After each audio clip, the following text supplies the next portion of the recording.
Olá pessoal, sou a professora Elaine Benassi e hoje nós vamos falar sobre a Idade Média, ok? Então, sobre a Idade Média,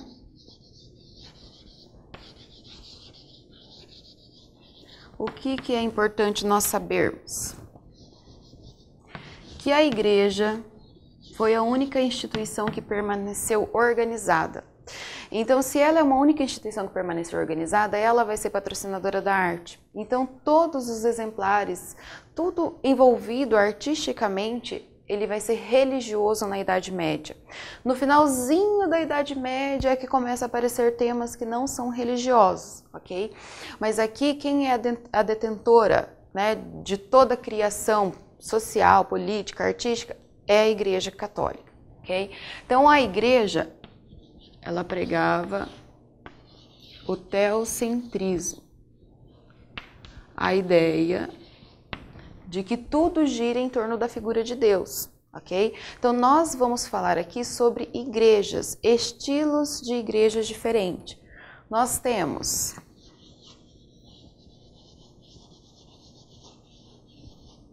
a Igreja Românica e a Igreja Gótica. Tá? Então, professora, como que eu faço para diferenciar essas duas igrejas? O primeiro de tudo, o arco. A Igreja Românica, ela possui o arco de berço, e a Igreja Gótica possui o arco ogival. O que é isso, professora? O que é arco? Arco é a forma da janela, é a forma da porta. Então, o arco de berço, ele tem esse formato redondinho aqui, ó, tá? E o arco ogival, ele vai fazer um biquinho aqui na ponta. Essa é a principal característica que eu diferencio uma igreja da outra. São as únicas? Não, as igrejas românicas, elas são conhecidas como fortalezas de Deus. Por quê? Porque as paredes são grossas. Por que as paredes são grossas? Porque eles ainda não tinham técnica de construção baseada no ferro armado, né, no concreto armado. Então, o teto caía muito facilmente. Então, as paredes é que sustentavam esse teto. Então, as igrejas românicas, elas têm as paredes muito grossas, elas parecem um forte. A Igreja Gótica, ela já tem a parede mais fina, porque eles já vão desenvolver uma técnica de construção diferente, que nós já vamos falar, tá? Então, as paredes são finas. Outra característica, as janelas são pequenas nas igrejas românicas, tá? Então, elas são escuras dentro.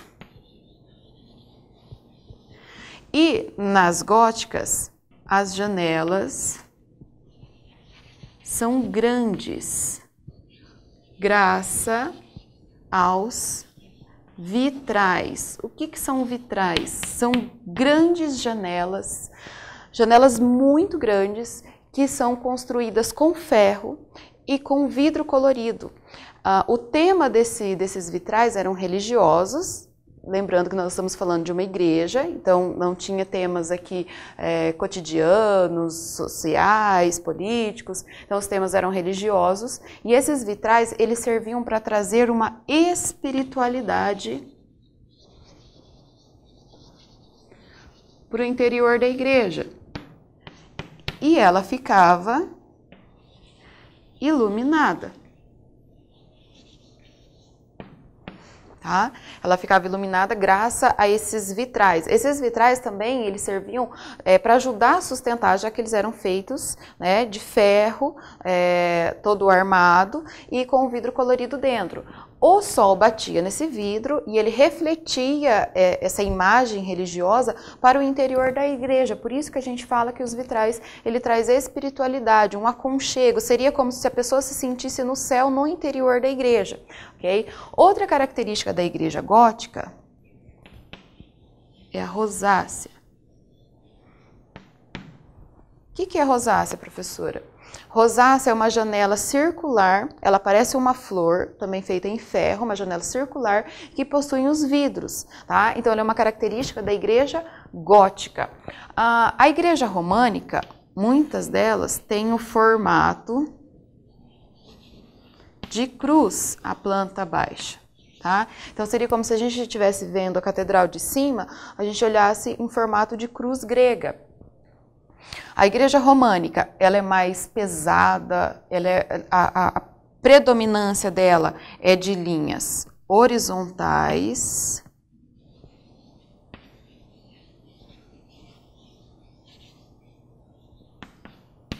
tá?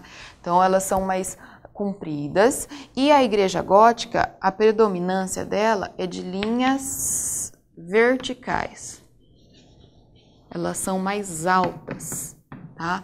Então, por que as igrejas góticas são mais altas? Porque eles acreditavam quanto mais alto, mais próximo aos céus, mais espiritualidade trazia para a igreja. Nós vamos dar uma olhadinha aqui no arco de berço, que é o arco que a professora falou que é uma característica da igreja românica, que ele é um arco redondo, tá? E a outra é a abóbada de aresta que ficava no teto da igreja. Então, qual que é a diferença? Seria como se fosse a junção de dois arcos de berço que dava a possibilidade de se trabalhar melhor o teto, para que o teto não viesse a cair. A Catedral de Pisa é um dos melhores exemplos de catedral gótica. Por quê? Janelas pequenas, a gente olha, ela parece um forte, ó, ela não parece uma igreja. As janelas são pequenas, o arco é o arco de berço, o arco redondo, o formato é o formato de cruz. Tá? O interior da igreja também segue, ó, o arco redondo. Percebam que as paredes são grossas, possuem muitas colunas no interior da igreja, justamente por aquilo que a professora falou. Eles não tinham a técnica de construção aprimorada ainda, então para que sustentasse todo esse peso do teto, eles faziam várias colunas e as paredes bem grossas. A igreja em formato de cruz, que é a Catedral de Pisa, né, que nós estamos vendo aqui, a Torre de Pisa. Essa é a Catedral de Saint-Sernin, Toulouse, na França. Também a gente pode perceber o formato de cruz, o arco redondo, o arco de berço, românica, o arco redondo de berço românica e as janelas pequenas, tá? E a gente pode perceber o seguinte, não tem nada colorido aqui, não tem um vidro colorido, então ela não pode ser gótica, porque as góticas elas possuem vitrais. Essa é a Catedral de Santiago de Compostela, onde as pessoas vão fazer as peregrinações, né, as promessas de algo religioso relacionado à sua religiosidade, e ela também é uma catedral românica, formato de cruz, o arco de berço, as paredes grossas, ela parece um forte, tem as janelas pequenas. E a gótica, professora? A gótica, ó, o arco ele não é de berço, o arco ele tem um biquinho aqui, uma pontinha, tá? E esse arco botante, a gente vai olhar numa catedral gótica, a professora sempre fala assim, parece ossos de baleia saindo de dentro da igreja. É uma das características importantes, ó, que a gente consegue perceber numa catedral gótica. Esses arcos, eles serviam justamente para poder dar sustentação para esse teto. Então, é uma técnica de construção mais aprimorada para dar mais espaço no interior da igreja, para não precisar colocar um número de colunas muito grande no interior. Então, eles colocam para o lado de fora. Então, esse arco se chama arco botante. Aqui é a rosácea que a professora falou, que é uma janela circular, ó, que ela parece uma flor, tá? Então, ela é feita de ferro e o interior dela tem vidro. O arco ogival, e uma das características da igreja gótica também é que ela possui 3 entradas, então essa entrada aqui de frente e 2 entradas do lado, que a gente fala que são as naves, que são as entradas da igreja. Esse formato aqui, a gente fala que é o tímpano da igreja, onde tem várias esculturas religiosas adornando. As gárgulas, que ficam no exterior da igreja, por que possuem seres estranhos, sobrenaturais? Porque a intenção era mostrar que o mal estava fora da igreja, então esses animais peçonhentos, estranhos fora, e dentro tinha as pinturas religiosas, as esculturas, e dentro estava a espiritualidade, estava o bem. Era justamente para chamar as pessoas para o interior da igreja. Tá? Aqui é um detalhe melhor do tímpano, tá? Cheio de esculturas. As igrejas, elas são todas muito trabalhadas. E a escultura aqui, ela faz parte da pedra de fundação da igreja. Então não tem como tirar a escultura, ela foi esculpida para se colocar na igreja. Aqui é uma rosácea colorida, né? Já está trabalhado todo o vitral nela. Esse é um vitral, que são as janelas grandes. Pode perceber que o interior da catedral gótica ela já é mais iluminada justamente por causa desses vitrais. Então os vitrais coloridos eles trazem essa espiritualidade, esse aconchego para o interior da igreja. Essa é a Catedral de Notre Dame, em Paris. Ela também é uma catedral gótica. Então olha as pontonas dela.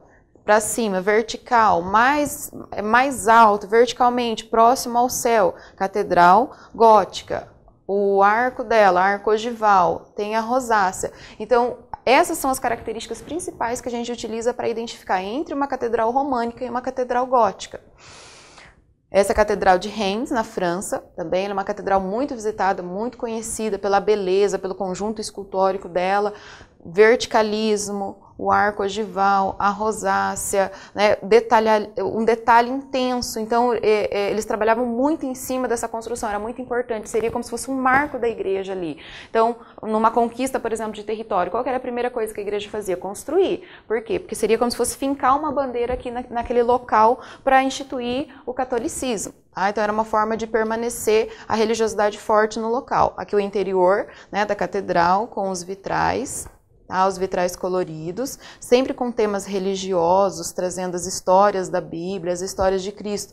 Até porque a pintura, o vitral aqui, ele vai ter uma função catequética, ele vai servir para ensinar o povo. Vamos lembrar que na Idade Média o povo não sabia ler, não sabia escrever, então não tinha como ele pegar a Bíblia para saber sobre as histórias bíblicas. Onde que ele aprendia? Na igreja. Vamos lembrar também que as missas eram rezadas em latim.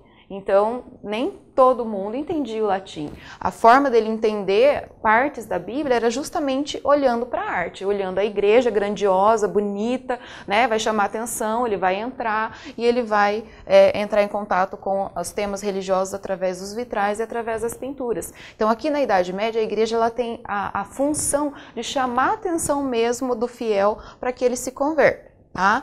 Então, agora nós vamos falar sobre a escultura. Então, sobre a escultura medieval, nós também falamos da escultura românica e da escultura gótica. Tá? E ele vai seguir a mesma função da igreja. A escultura românica, elas são mais achatadas. Elas são deformadas. E os temas são exclusivos religiosos.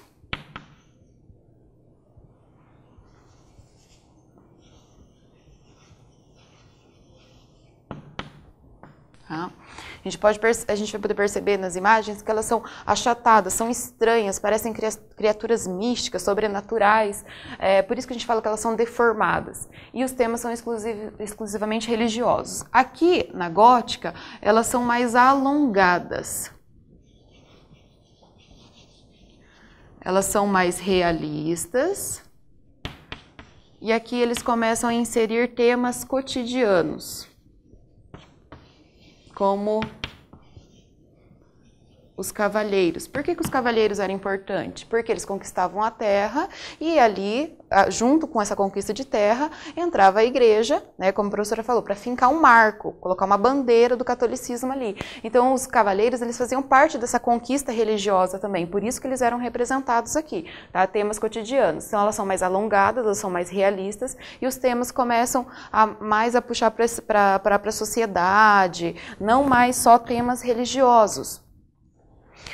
Como nós podemos observar aqui, como a professora falou, elas são achatadas, são estranhas, não seguem o tamanho da proporção real. E isso era proposital também. Por quê? Na Idade Média, a intenção era espiritualizar as figuras. Eles não queriam que pessoas santas, sagradas, se parecessem com os humanos. Os humanos são os errados, né? São os pecadores. Então a representação aqui, ela nem chegava próximo ao realismo justamente por isso, para trazer mais espiritualidade. O que está sendo representado aqui são anjos, são pessoas santas, não são pessoas comuns. Então essa deformação é até proposital. Então a expulsão de Adão e Eva do paraíso, a partir do momento que acontece o pecado. Aqui é o tímpano da igreja, que é aquela porta de entrada, né? Aqui a parte de cima toda elaborada. Aqui ele segue um pouco sobre o que nós já falamos sobre a lei de importância. Então Cristo, que é mais importante, ele aparece maior, e os anjos menores, né? E os discípulos, os apóstolos, Maria, tal, menor do que Cristo. Então aqui segue aquele grau de importância religioso também. Já a escultura gótica, a gente consegue perceber a verticalização, elas não são mais achatadas, elas são verticalizadas, elas são longas, e ele é um pouco mais realista, então a gente consegue perceber uma expressão um pouco mais humana no rosto das esculturas góticas. Tá? Essa movimentação, ó, que antes a escultura românica, ela não tem, por mais que ele dá a impressão que ele está caindo, não dá a impressão que ele está deitado. A movimentação, ela é estranha, a gente não consegue perceber esse movimento bonito, leve, quanto a escultura gótica. Então por isso que a gente fala que ela é mais real, ela puxa mais para o realismo, mais para a representação das pessoas. Aqui é o cavaleiro, como a professora falou, que ele era importante, porque ele fazia parte dessa conquista de territórios. Tá? Temas cotidianos. Professor, e a pintura? Tá, então nós vamos falar sobre a pintura agora. A pintura, ela também ela é diferente, tá? A pintura românica,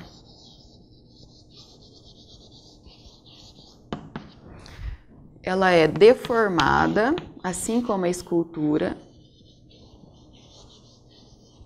Nós falamos do colorismo, que é um excesso de cores, tá? A gótica, ela é mais realista,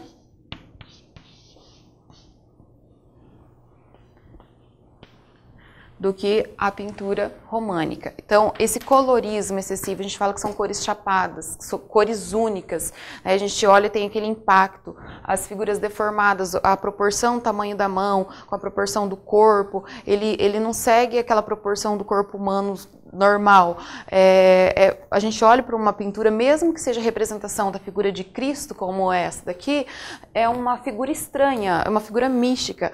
A proporção do tamanho do tronco dele para o tamanho das pernas e o tamanho da mão é totalmente fora. Colorismo excessivo, ó, azul, vermelho, amarelo, é muito, muito colorismo, e cores chapadas. Cores chapadas são cores únicas, tá? Ela não faz aquele degradê de cores. Então a pintura românica, ela é deformada e colorismo. Aqui a gente fala dos afrescos. O que são afrescos? Afrescos, eles eram pintados na parede úmida ainda, porque a tinta, ela aderia ao reboco na parede e ela fazia parte da igreja. Então é uma característica da pintura medieval, o afresco, onde o pintor pinta com a parede molhada. Por isso que foi pintado na Idade Média, e a gente consegue ainda perceber que ela não está tão deteriorada com o tempo, porque essa técnica de se pintar na parede molhada, ela faz com que a tinta adere a esse reboco, tá? Aí as imagens, ó, a proporção do rosto, né, com o corpo, então ela é totalmente desproporcional. As iluminuras, elas eram textos sagrados que eram reescritos em pele de animal, então em couro. Esses textos sagrados, o artista, ele desenhava, ele ilustrava toda a passagem da Bíblia, sempre seguindo o tema, né? Sempre seguindo o tema religioso. Então ele fazia todo esse desenho, depois vinha o escritor, escrevia, e ainda era bordado com pedras preciosas, com fios de ouro. A primeira letra, ela era toda trabalhada, Ó, a letra S, a letra O, que tem Maria com Jesus, né, no colo. Então a primeira letra ela era toda trabalhada. Então parte da pintura românica são nas catedrais com os afrescos e as iluminuras que eram transcritos textos sagrados. A pintura gótica, a gente já fala de um realismo maior, né? Ainda tem aquele colorismo, ainda tem a cor chapada, mas o artista aqui, ele já está próximo da perspectiva, ele está tentando a perspectiva. Por quê? Porque ele diminui os elementos, tentando dar essa impressão de profundidade. Tá? Então, aqui ele está aprendendo a observar. Aqui nós falamos de um artista super importante, que é o Giotto, que ele fala que ele foi o precursor do Renascimento, que foi um período onde o artista ele usou a ciência, né, para poder representar as suas obras com mais perfeição. Aqui ele tenta dar essa impressão de profundidade também, diminuindo os elementos. A partir do momento que ele diminui os anjos, dá a impressão que os anjos estão ali à volta de Jesus Cristo, mas o fundo ainda é chapado, ó, que é uma cor única. Então, como não tem aquele degradê de cores representando um céu, ainda fica meio estranho a pintura, ela não fica realista. Essa é a auréola na cabeça para representar quem que são as pessoas santas, né, na obra. E a gente fala do Jan van Eyck, que foi o conquistador da perspectiva. Professor, o que é perspectiva? É justamente isso, é você diminuir os elementos para dar a impressão de profundidade numa pintura. Então ele consegue fazer essa ilusão ótica, dá a impressão que isso daqui está atrás, isso aqui é uma janela, realmente diminuindo os elementos na tela. E o casal Arnolfini, que é uma obra que marca praticamente o fim daquela representação pesada, estranha da Idade Média para o começo da Idade Moderna. Aqui ele representa um casal que está se casando, então na época não precisava ter um juiz para se casar, bastava ter duas testemunhas. O Jan van Eyck, ele assina aqui o quadro como se fosse testemunha desse casamento, porque aqui é um espelho onde aparece a imagem do artista e aparece a imagem de mais uma pessoa.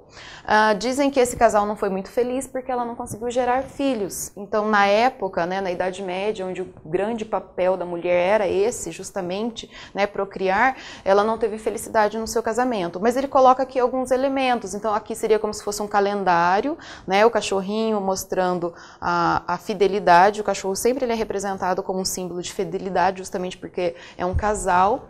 A cama aqui, ela traz de uma cor vermelha, magenta, super importante, porque essa tinta, essa cor era uma cor bem cara para se produzir. E aqui ele começa o início, ele representa a cama como o início da vida e o fim da vida, que as pessoas nasciam na cama e morriam na cama. Então ele coloca o início e o fim aqui.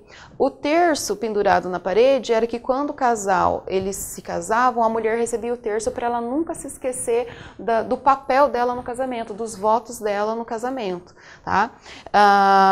Esse quadro aqui, ele é um marco do começo da pintura moderna. Então, nós falamos sobre pintura. Professora, teatro. Como que era o teatro? O teatro ele era religioso, ele era encenado dentro da igreja, os personagens ficavam no interior da igreja e faziam a encenação religiosa. O canto, existia o canto gregoriano. O que é o canto gregoriano? O canto gregoriano era um coral, seria como se fosse um coral, várias vozes, né? Seria como se fosse uma reza em latim. Então eles cantavam uma forma de rezar. O único instrumento permitido era o órgão, que podia acompanhar, não tinha outro instrumento. A gente vai ouvir um pedacinho.